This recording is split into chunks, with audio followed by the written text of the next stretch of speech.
Now, I'm delighted to tell you that Monzo Business are now a proud partner of The Rest is Money. We're teaming up for the next 6 months. You'll be hearing why they're a great option for your business banking and how they're supporting small businesses up and down the UK. Now, since I am a Monzo Business customer already, I can tell you all about it. They've got 3 different plans to choose from depending on the size of your business. So, for example, with 2 of us in mind, me and my business partner, in our latest venture, we've opted for the Pro version, which comes with a load of tools to help us simplify all of that financial admin.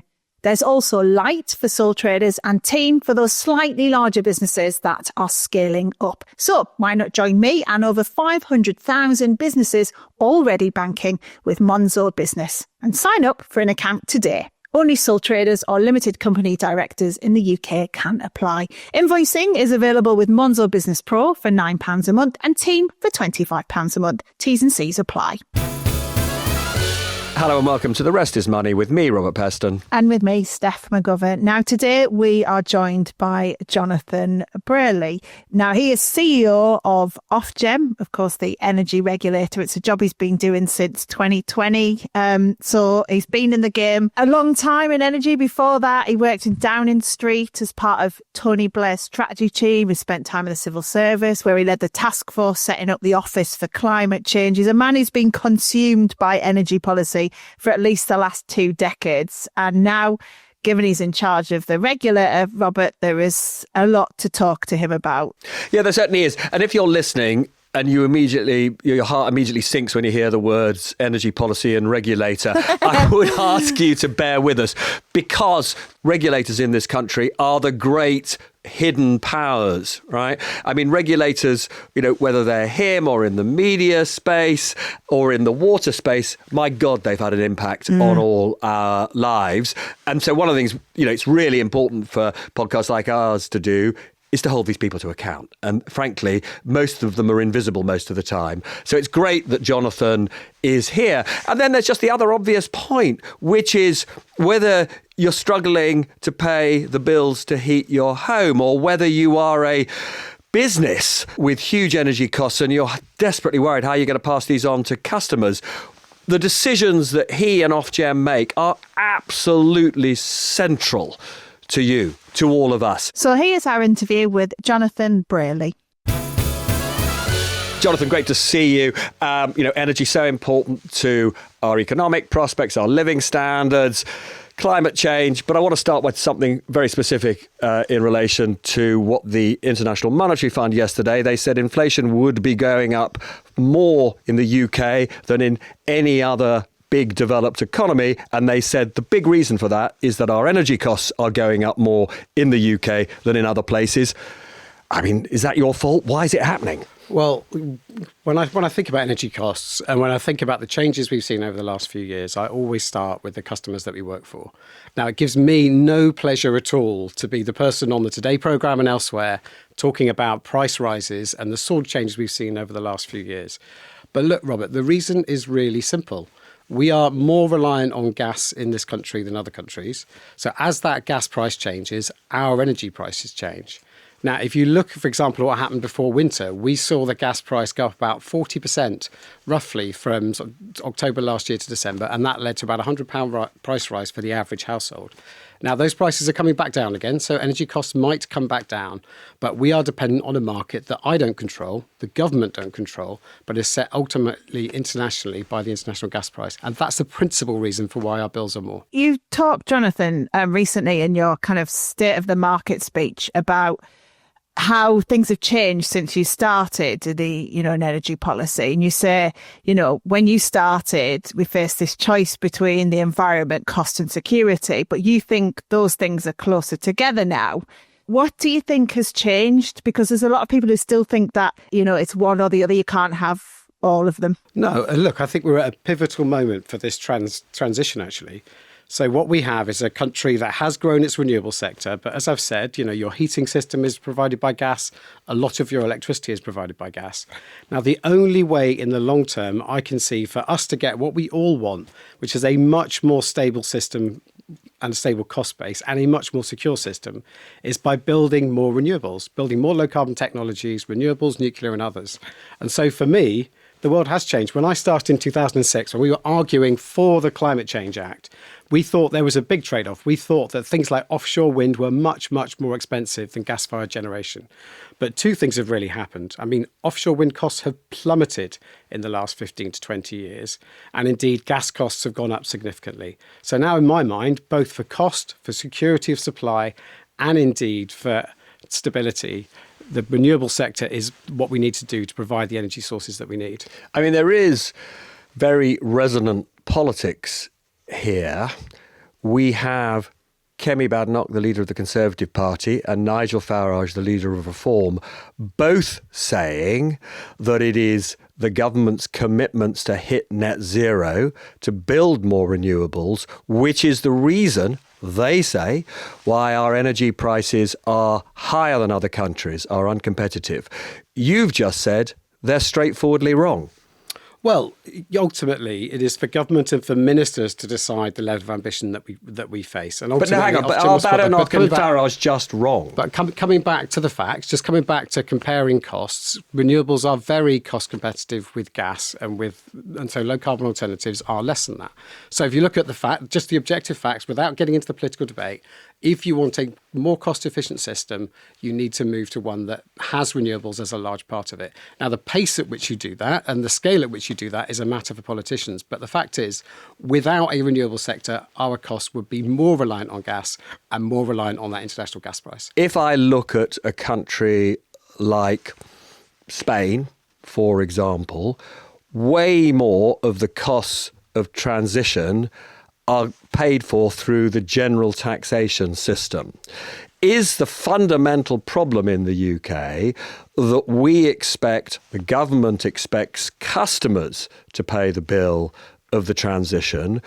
Would it be more sensible in terms of costs for consumers, costs for industry, if more of the burden from getting to, gas dependence to renewables was put through general taxation? So I am in the fortunate position of not having to manage the fiscal envelope and not having to manage public sector borrowing.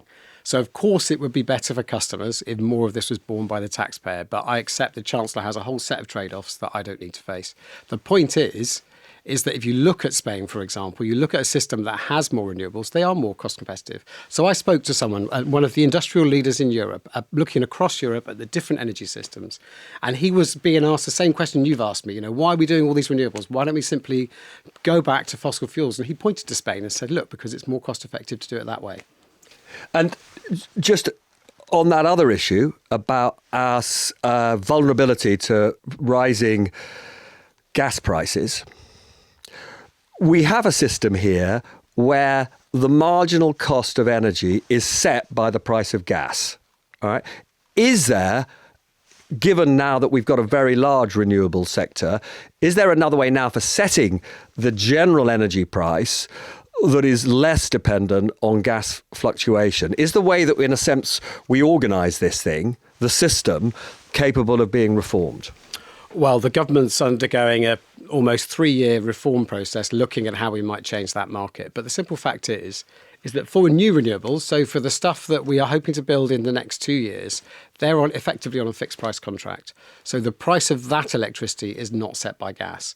So the more we build projects like that, the more we put them on long-term prices, the less our system is dependent on gas. Now, the department did look at saying, should we have different markets? Should we separate the whole thing out and have a renewables market and a gas market? But pragmatically, that doesn't work. Why doesn't it work? Explain. It doesn't work because the electrons that come into your house come from a mixture of sources. So it's very hard to sort of define two different prices coming into your home for electricity.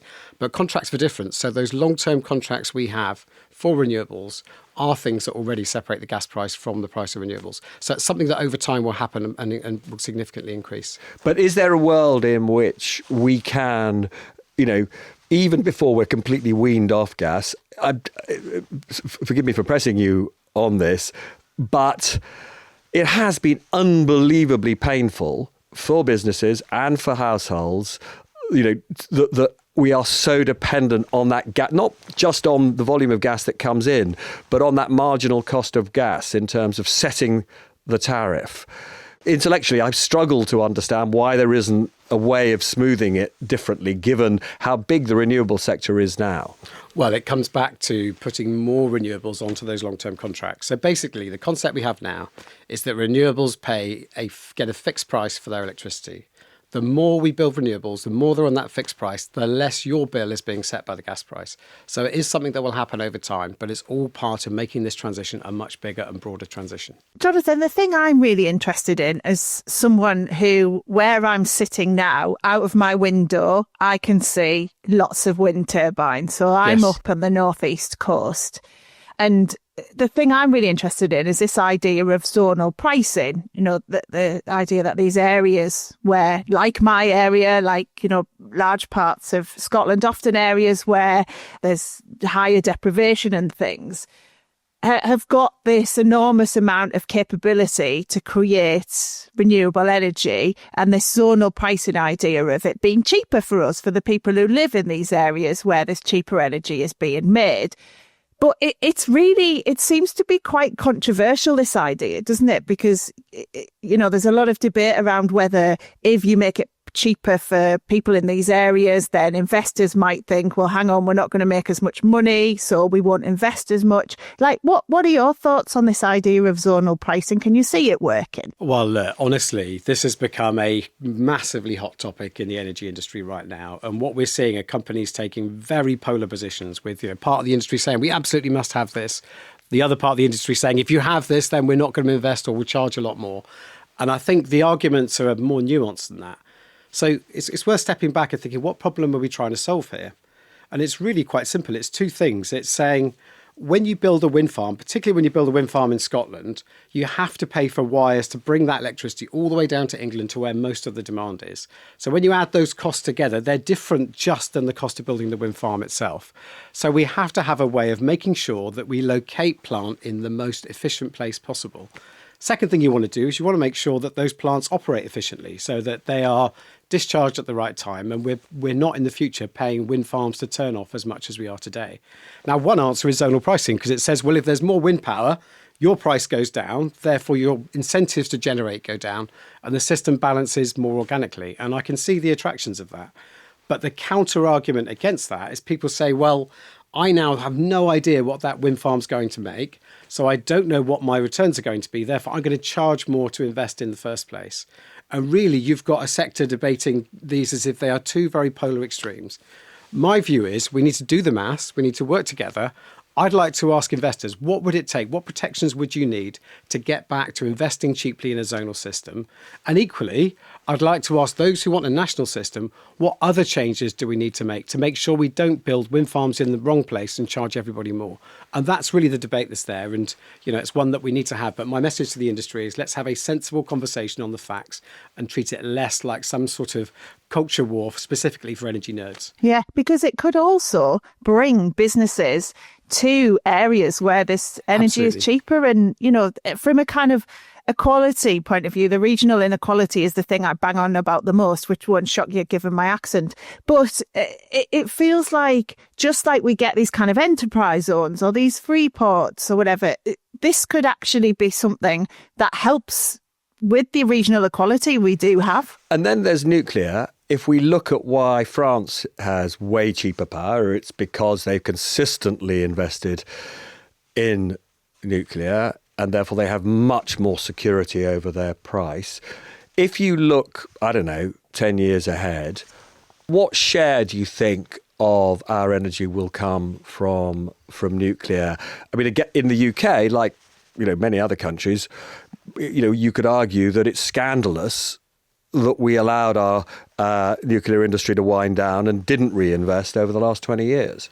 Well, as you probably remember, in the energy policy debate, there was a big question over nuclear for a long time. And without a doubt, in 10 years, we'll certainly see Hinkley. We might see Sizewell C on the system. And what about small modular? How many of those will we see over 10 years? Well, I mean, it's going to take time to develop. I would love to see small modular playing a big part in our energy system. Now, there is a cost challenge there. There is a lot the government needs to work through. But in terms of new and emerging technologies, that certainly has a great deal of potential. But you can't put a percentage on how much they'll be in 10 years' time. Not at this stage. And look, small modular reactors in particular will be still small in 10 years because they're going to take a long time to develop, but they could be a big part of our 2050 system. And no, not right now. You can't put a number on that. But it is these technologies that are our future. And it comes back to the point I made right at the start. These things are basically all modular units where you build them and to run them costs very little. That's a much, much more stable system, whether it's wind farms, whether it's small modular reactors, whether it's big nuclear power stations. To me, that's much more stable than relying on a gas market we know we can't control. The other big issue, Jonathan, is investment, isn't it, in the sector? What do you think needs to happen to make the UK energy sector more attractive to investors? Well, the one thing I am really proud of is the way OFGEM has changed its approach to how we get investment in the sector. Now, it's true of many infrastructure regulators. If you look in the 2010s, we were in a bad place with the industry. We had an industry that seemed to be focused on gaming the system, and we had a regulator, therefore, that saw their job as to protect customers by protecting against this gaming. Talk us through what that gaming was. Well, to give you an example, so if you look right back in 2012, 2013, when we set a price control, network companies, in some cases, would see their job as bidding as high as possible. So saying we need to build all this stuff. And I tell you, I remember my first moment in OFGEM. So the day I sort of started as networks director, I sat next to our chief engineer, who was a really mild-mannered, calm, lovely person. And I just kept hearing these sort of minor explosions, sort of every sort of 5 minutes. I said, what's going on? And she talked about shunt reactors. And she took me aside in the room and she said, they told us they needed loads of these. And now they're saying a year later, they need hardly any of them.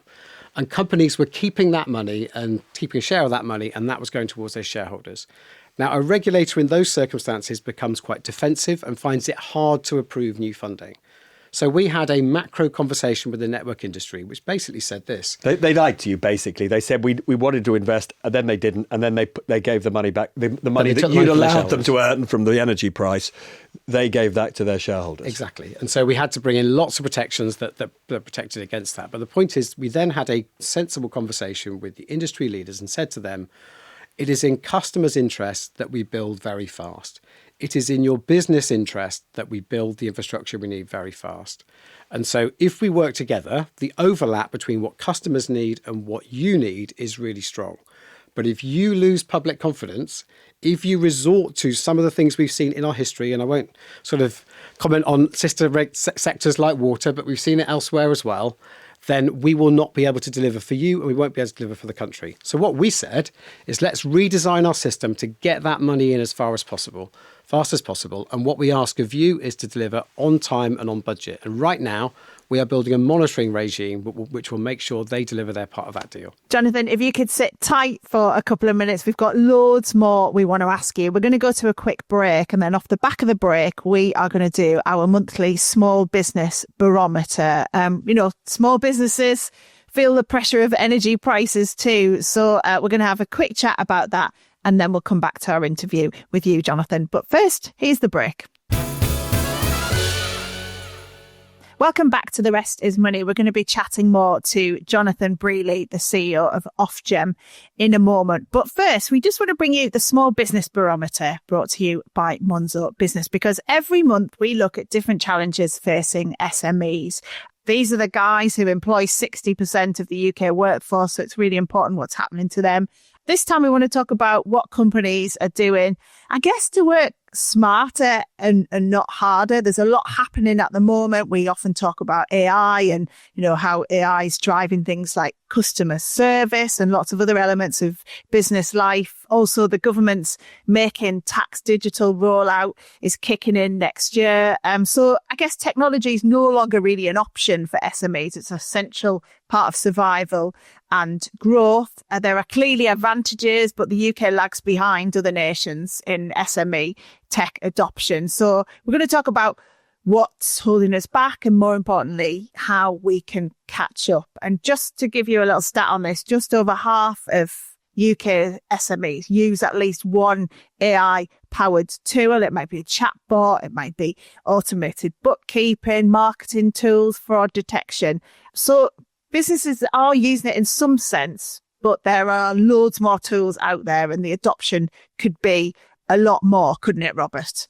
You made a very important point, Steph, which is that every business is going to have to do way more online because of making tax digital. From next year, and then in a rolling program, depending on size, everybody will have to file revenues digitally and do digital bookkeeping in real time and submit every quarter. That's a massive change. But digitizing an incredibly important part of your business, bookkeeping, keeping control of money, is coming whether businesses like it or not. And it seems to me that if that is being forced on everybody, then you should turn that to your advantage by looking at other aspects of what you do that, you could get, digital help with. I mean, just a little thing about myself. I went to ChatGPT 3.0. I set it a challenge. I said, look at all the free stuff I put out there on the internet and come up with a marketing campaign that would persuade people to pay for that. And I've got to tell you, what it came back with was super intelligent. And 5 years ago, I would have had to pay somebody quite a lot of money to come up with that kind of plan. Yeah. I know we use it for loads of different things in our business as well, just in terms of doing job specs for us or personalized marketing tools. It's quite incredible what you can do. And also, Robert, I should tell you, I'm also one of these people who's going to have to be made to go tax digital. So I've got a training session actually on Friday with my accountant to get me up to speed on what apps are out there and what you can do to make it digital. So it's we've got to get with the times. Certainly right. And it's about productivity. I mean, it seems to me the two big advantages of adopting technology are you can get your costs down, but the other thing you can do is just come up with way more imaginative ways of getting to customers and cheaper ways of getting to customers. And so for me, the real excitement is both in getting your overheads down and in reaching many more people in a much more creative way. I don't know if you can hear, Robert, but the seagulls are going absolutely wild outside my house. I wonder if there's some type of digital revolution they could get involved with as well to keep them busy and stop them squawking all the time, waking me up every morning. But there we go. Thank you to our business banking partners, Monzo Business, for supporting this part of the show. You can join me and over 600,000 other businesses already banking with Monzo Business and sign up for an account today. Only sole traders or limited company directors in the UK can apply. T's and C's apply. Now, obviously, one of the things that AI and technology can help with is energy. So let's go back now to our interview with the CEO of OFGEM, the energy regulator, Jonathan Brearley. Given that there is such a big cost in our bills related to investment, particularly in cleaner energy. And that is, I'm afraid to say, even though it's not going through general taxation, it's still basically a tax on most of us.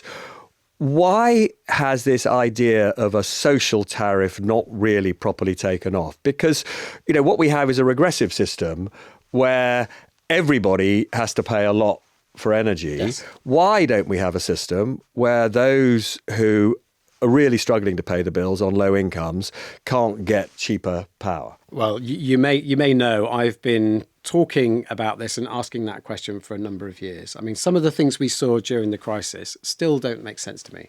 So we do have some form of a social tariff. We have what's called warm home discount. That takes £150 off of bills of a subset of people. I was really pleased that the government have extended that to over 6 million homes right now. But that number, £150 discount, was the same in 2021. Through the gas crisis and out the other side of the gas crisis, that number hasn't changed. We put £40 billion of support in for customers during 2022 when prices went through the roof. Now, my question is very simple. Wouldn't it be better if we were able to target that support more at those who needed it more? So one thing we are doing within OFGEM, and I know this has caused controversy over the last few days, is asking the question, as you get that investment in place, as you get those fixed costs in place, is there a different way we can spread those costs out? Now, look, we're at the stage of exploring that. There are big trade-offs, particularly for a regulator to play that kind of role. So we would need a relationship with ministers.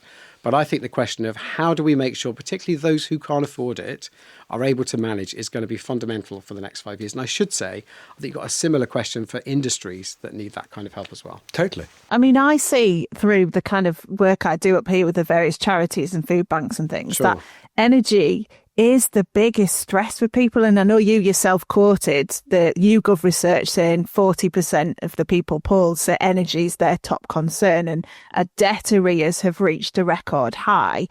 Do you ever see a time when it's not going to feel like that for people, for the people who are in the most deprivation, feeling like they cannot afford to heat their home and cannot afford to charge their phones or whatever else? They can't afford to do what is a kind of basic right, really. Yeah, and over the last 3 years, I've spent a great deal of time at food banks. I've spent a lot of time with community groups, and as you can imagine, the level of both concern and, quite frankly, anger is huge. When I started out in OFGEM, or I started energy policy in the 2000s, prices were a problem, but they were a sort of problem in the background. We weren't front of people's minds. But right now, as you say, energy debt is one of the biggest debts that many, many customers face. Now, I think you've got to divide the problem up slightly into two parts. The first part is how much of this is an overhang of the last 2 or 3 years. So there are some families that have simply got themselves into an unsustainable situation, not because they can't pay their bill today, but because they racked up so much debt over the last 2 years because prices went up to £2,500 a year for the average household. Now, we think, and we are designing with government a scheme that targets support at those customers, that helps them get out of that big lump of debt that they're in and helps them get on a more even keel to manage their bills. I think that will bring down debt. And then coming back to your question, Robin, we need to find a way to target support at those who can't manage on a day-to-day basis. Now, that's not just for OFGEM, that's for government as well. But I would like to see a way in which we begin to tailor that support more to a family's energy use. Because you can have two families on the same income, one in a well-insulated, well-built flat, the other in a drafty house, particularly, frankly, in the northeast, where you do see a lot of housing in this condition.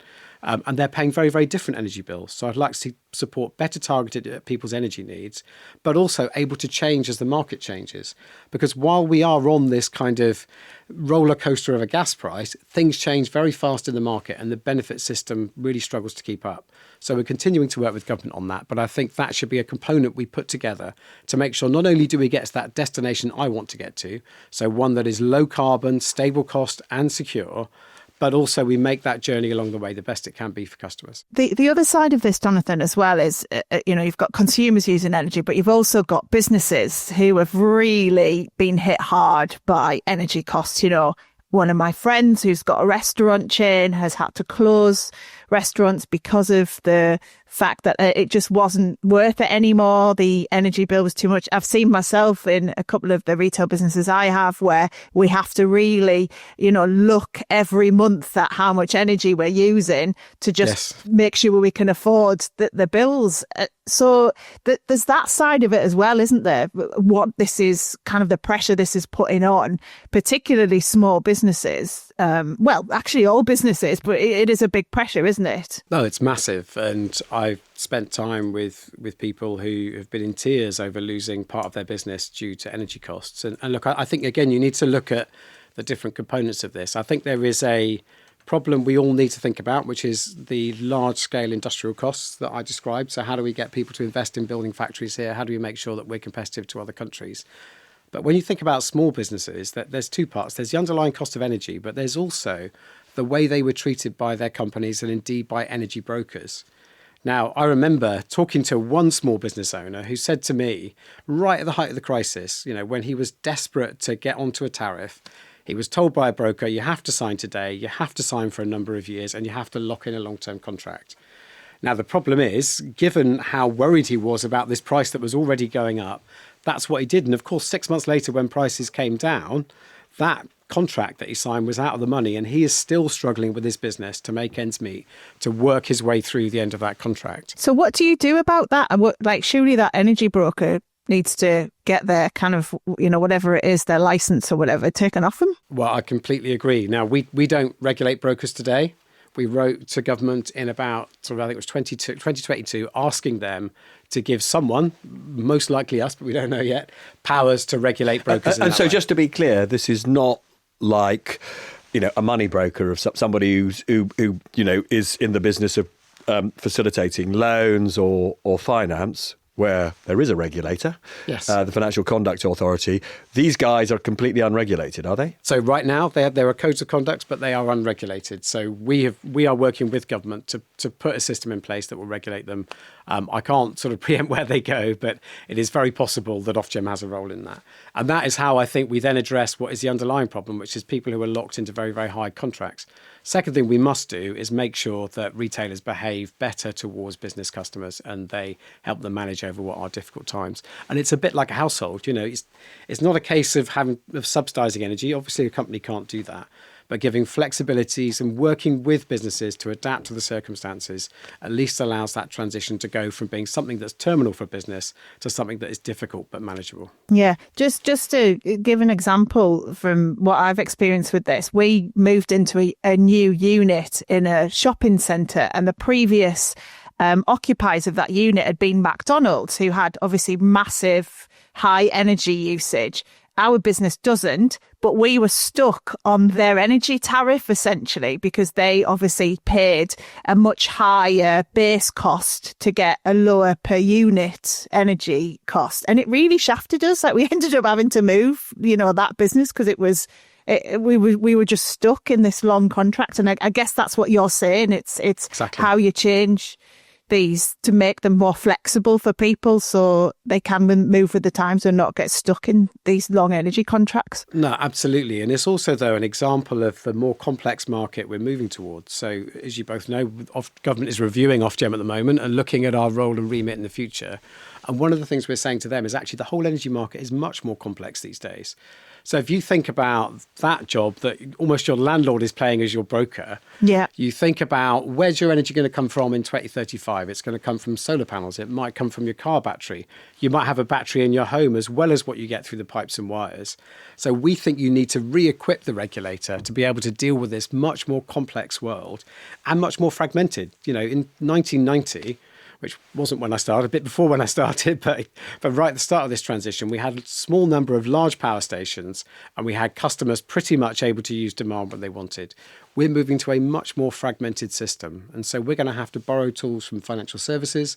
We're going to have to look to other regulators to get the sorts of tools we need to protect customers like yourselves in the future. What proportion do you think, particularly of households, I'm afraid this will probably apply more to slightly better off households, will effectively be energy self-sufficient? You'll have solar on your roof, you'll have battery storage, and for much of the year, you just won't need to get energy off the grid at all. I mean, given the greater efficiency of renewables, that's going to be quite a big chunk, isn't it? I think you're unlikely to see people being so energy self-sufficient that they come off the grid. Because if you do that, if your solar panels don't work, you've suddenly got no. But I meant the grid will essentially be your insurance policy. Yes. It won't be your prime source of. I mean, obviously there are people like that already that are in that position. But my view would be there are going to be many more. I think we hope there are going to be millions of people that are going to have solar panels.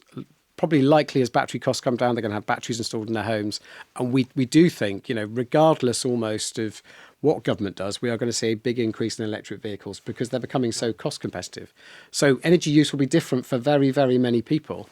Now, I hope when we design that, we don't just design it so that's for the most well-off, because actually these things are cost-efficient ways of making sure some on the lowest incomes can meet their needs. And we want to work with the government with their Warm Homes Plan because we'd like to see poorer people benefit from this transition. Can I just ask you one thing as well? I'm obsessed whenever the headlines come out about, potential blackouts. We had one recently, didn't we, about everyone should prepare a 72-hour survival kit in case Putin sabotages the gas pipelines and cause a massive blackout.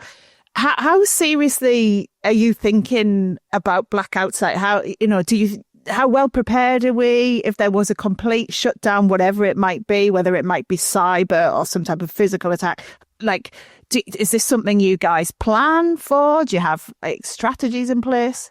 Absolutely. And look, I've been sort of in energy policy, as I've said, for about 20 years. And every year, actually, you run these sort of rehearsals. You know, what would happen? You have the companies, you have government, you have the regulator, you have National Grid, you have the system operator, all working together to figure out what would happen in a blackout. But it became really real in 2022 when we saw the gas crisis and we saw what was happening with the gas market. And there were all sorts of things we had to put in place to make sure that customers were as protected as they could be. But so the fundamental for me is two things. First of all, it's being really vigilant on security of supply. It's thinking hard about cybersecurity. It's making sure the companies are always improving their IT and their digital systems to protect against it. But secondly, it's about being ready. Now, we have one of the most resilient systems in the world. You know, thankfully, blackouts are a relatively rare event in the UK, but we always make sure we work with all the energy companies to make sure if it were to happen, then things are in place to protect customers. And of course, when something goes wrong, like it did with Heathrow, we will be getting deep into that, looking first of all at how the companies behaved. Are they maintaining their assets properly? But secondly, what can we learn to make sure that we apply that should we have a similar incident in the future? Are you yet clear who was at fault in the Heathrow blackout? Well, we're waiting for the first report, which I think is due in the next few weeks, and we'll make our judgment on the back of that. But as I say, what's top of our mind is our assets being maintained properly, and we'll be looking hard at that. And secondly, do we have the right resilience in the systems should something happen to make sure that important sort of sources of demand like Heathrow are properly protected?